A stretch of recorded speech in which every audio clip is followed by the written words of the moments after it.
Hey, everybody, welcome back to another beautiful day in real estate. Today, we're going to do things a little bit different. We're going to talk to you buyers out there that are waiting to get into real estate and why it's not a good idea to continue to wait for this stuff and that you should be jumping on the next opportunity when you have the chance, which is now. Okay. But first, we're going to jump into mortgage rates. We're going to talk a little bit about oil, bond prices, and we're going to go from there. So, interest rates are moving up continuously. We're almost to 6.75 in the conventional national average for 30-year, and then the FHA and VA is above 6.25. Now we are about 0.5% higher than we were a couple of weeks ago, and the question is why? Well, let's talk about bond prices first. First, bond yields are on their way up right now because foreign investors are putting their money where they are locally. Japan is a big one. A 30-year high of almost 3% on their yields. Pretty significant jump moving into this year. This is pretty insane, quite frankly. I mean, you have the European bonds that are above 5% on the 30 years. You have Japan that are above the 3% on the 30-year, and the United States at above 5% on the 30-year. It means when bond yields go up like that, that there is a lot less demand. We saw a major sell-off a couple of weeks ago. That's why bond prices continue to go up. We're not seeing anything positive in the bond markets other than the fact that potentially this war could be over sooner rather than later, right? Now, as we move closer to the 4th of July, I'm starting to anticipate we're going to see more things coordinating towards the ending the war, right? So we actually just saw that the United States was going to launch a big military campaign, and a couple of countries, including Saudi Arabia, said, please hold off for right now. So we are postponing that attack, which is why everything kind of leveled out, right? Now, as we jump into oil prices, this is again WTI, crude oil, not Brent crude, which most people are looking at. I'm looking at the WTI, right? I'm paying attention to this chart. I'm kind of locked in at this point, so we're going to stay right here. We've noticed, again, higher high, lower high, and we're starting to see that lower high form, right? We'll kind of see how things potentially move. If we see another attack in Iran, expect the prices to go up. If the war continues to stay paused or ends, then we will intend to see it come down. Again, right now, the big thing is uncertainty. Everybody's waiting to find out what's going on. Everybody's trying to figure out what the next steps are going to be for the next few months. Usually you're going to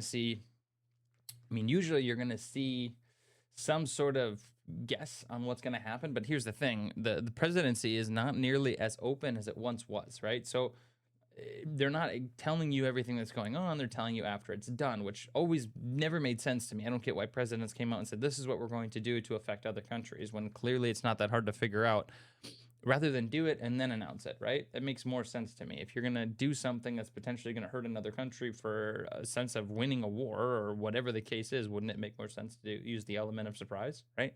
So anyways, right now the market's reacting rather than anticipating, which is a little bit different than we've seen over the last few years. Let's see, bond prices where we sitting currently. Let's see, 30-year bonds. Oof, they keep moving upward, you guys. We are still up to 5.16. That's the highest it's been in, well, we're at the peak of where it was most recent. We were there was back in October of 23. So we have been in this for quite some time. Oopsies. We've been in here for quite some time, and now we're seeing us move upward. My guess is if we break above this, we could see some numbers that haven't been seen in quite some time for bond yields, which, yeah, there we go. Okay. So next stop's probably going to be right around 5.38. And then from there, my guess is we're probably going to see 5.81. If this war doesn't end, this is what we can expect. It means people and companies, countries, whatever, whoever's holding the bond is selling it, and they're not very enthused about what they're seeing, which is not great for the average investor. But what that does do is it does create an increase in valuation for stocks. Typically, when you see people move away from one investment to another, right, they're in a higher risk asset. But that being said, the S&P 500 is seeing its little top here, which we kind of should have expected. I mean, let's be real here. It's been on an absolute tear. Makes me wonder if we're not going to cover this gap down here right between 6,627 and 6,746. Somewhere in there, we could see a nice pump down before we see a blow off top, if we could still see that blow off top. I've heard that conversation a few times the last few weeks. Can we expect it? Potentially, honestly. We just kind of have to see how everything plays out over the next few weeks. Now, today we're going to jump into What's the cost of waiting to buy? Buyers, this is for you. If you've held on this long, let's jump into it, okay? So I pulled up something called the Reventure app, and this is a very exciting app to be using. What it does is it tracks data. I have my local area tracked right now for the major places: Mandan, North Bismarck, Mid Bismarck, South Bismarck, Lincoln. These are the important four that I pay attention to, mainly because that is where I'm selling all of my real estate. Now, the first thing that I talk about is the amount of home growth that we've seen in the last year. So on average, 6.9% increase. So again, last year, if you bought a house for $300,000, it is now worth about $18,000, maybe $20,000 more than it was last year. Last year, interest rates were higher, right? But this is where we talk about, if you can buy in a high interest rate environment, you should be buying in a high interest rate environment, because what happens is when interest rates come down, the valuation goes up, right? The demand goes up. Economics 101, right? When you have minimal supply and high demand, what happens to prices? It goes up, right? And that's what we're seeing. That's why I always encourage people, when the interest rates, granted interest rates are up here, right? They're getting 6.75, 6.27. I get it. And interest rates are higher, but that means that my house is going to gain more value over time. So just because interest rates were in the sevens, at the beginning of last year, I mean, granted, they went down to the 5s and 1/2s, but anyways, we're seeing an increase in valuation across the board, and the average for North Dakota is 3 to 6%. So we've seen above the average and right down the middle. So the middle of Bismarck is starting to see a little bit more on the average side of things, but they're expecting a forecast of 7.4% increases over the next year. That's actually pretty nuts to me. Days on market is an average of 60. Inventory, all this stuff is very important, by the way. If you're working with a realtor, they should know this data in your neighborhood, because this neighborhood is where, or this is where we're going to kind of, this is where understanding how to sell your home comes from. And buyers, your buyer's agent should know this information, right? This is how you negotiate a deal. You can't negotiate a deal if you don't understand what's going on in the market, right? So it's important for real estate agents to really dive into this data and really figure it out, okay? And agents, this really isn't that much. It's like $240 for the year, which is relatively fair. So 1 year forecasts are expecting to see 4.9% increases, 3.7, 7.4, 3.5. That's what we're anticipating, right? So right here, I mean, this shows right here on the screen, right? You have 342,774 for the median right now. If we see on average a 4.9% growth, what we're anticipating by May of next year, that house should be worth 359,485, and that's with current market conditions. That's not even a positive market, you guys. This is how you do it, right? Because remember, if you see that 5% increase and you've been paying off your equity, that's where growth comes into play. Everybody thinks that you should buy and rent and then you should get into the stock market. Like, don't get me wrong, it pays, but why wouldn't you double up on do both of them? That's where the wealth comes from. There is no one size fits all. It's about diversifying where your money goes.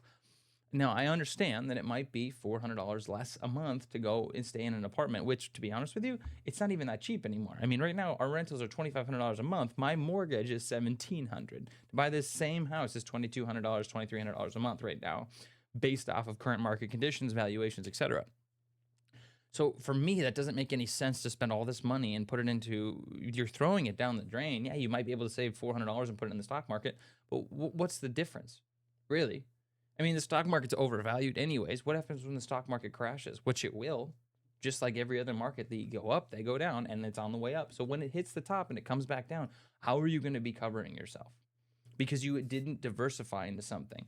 You bought a car that's worth shit. You have credit card debt that you can't pay off. You put all your money in the stock market hoping it was going to go up forever to start paying off all these debts. And all of a sudden the market comes collapsing down. And then now you don't have the investment. And now you're in depreciating assets and you're renting. So you're gaining zero equity. You're spending all of your money, all of your debt, all of your time, and you're getting nowhere. And I'm not saying this to be mean. I'm saying this because I lived it for a long time. And now I have it. Now I have a different perspective on the way that I operate.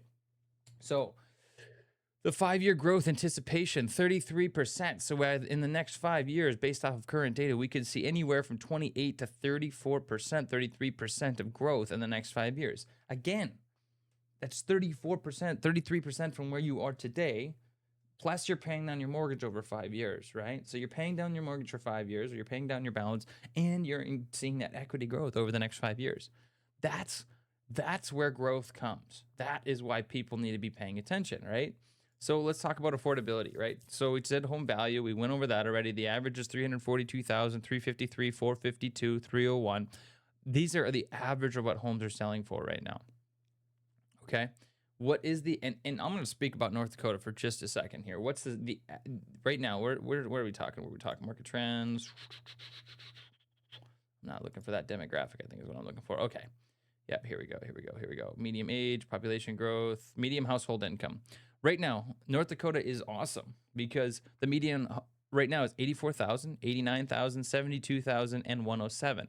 These are the four dominant areas: Mandan, North Bismarck, Mid Bismarck, South Bismarck, and Lincoln. This is why North Dakota is a great place to be because again, okay, let's talk about this then. Okay, you're making on average. Let's see. I'm looking for the wrong time. Let's see. Let's go.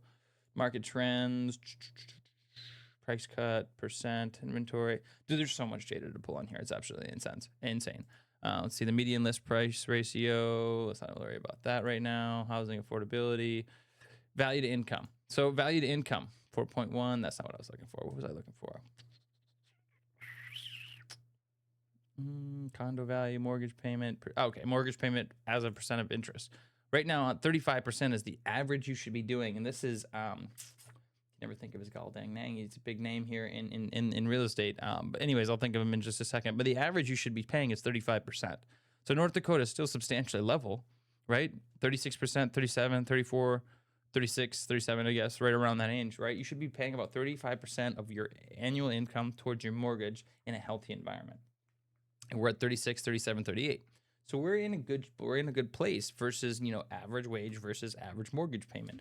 Again, that's great news. That's a good thing to be in, right? It's all about being comfortable and excited and doing the good things in our neighborhood to make us feel good and make us feel like we're doing something, we're growing, we're doing exactly what we should be to gain some value behind our homes, right? So home sales, not a big valuation behind that right now, not something we should be pulling for. But the main focus was, you guys, right now the growth is what you should be paying attention to. Everybody got so locked into insane gains with the GameStop market blowout. And then you had crypto take off. And then you have meme stocks. And you have crypto memes, or meme cryptos, excuse me.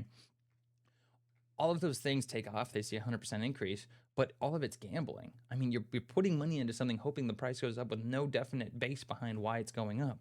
That's why it's so important to understand how investing works. Because in real estate, I'm always going to encourage my buyers. You guys, if you're going to get into real estate, focus on getting into it now. North Dakota has phenomenal programs. The ND Start program, ND Housing, has 4 different programs that can get people into homes, whether it's down payment assistance, closing cost assistance, lower interest rates. There's opportunity for a lot of people to get into homes, and it's a state-backed loan so that you can get into something and you can start gaining that equity. We used the ND Start program when I started. We got down payment assistance, right? And then we got into a house at 22. How long have we been here? 4 years? 22 years old?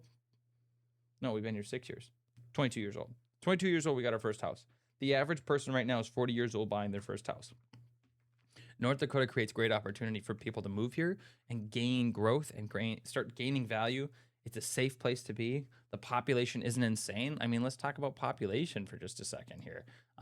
Population growth is right around 13% in Mandan, 10.9, minus 2 point. Granted, this is the older part of Bismarck, so I'm guessing people are moving to other parts, but 10% and 13%, a lot of people are moving to North Dakota right now. Why? Because it's a good place to be. Yeah, you can watch your dog run away for 3 days straight, but who gives a shit? You can afford to live here. You can afford your gas here. You can afford to save money and travel here. We stayed in North Dakota because right now the dynamic is way better than anywhere else. We looked at moving to Florida, but we didn't see the value behind it, because if we moved to Florida, we would make more money, but it's going to cost us twice as much to live there.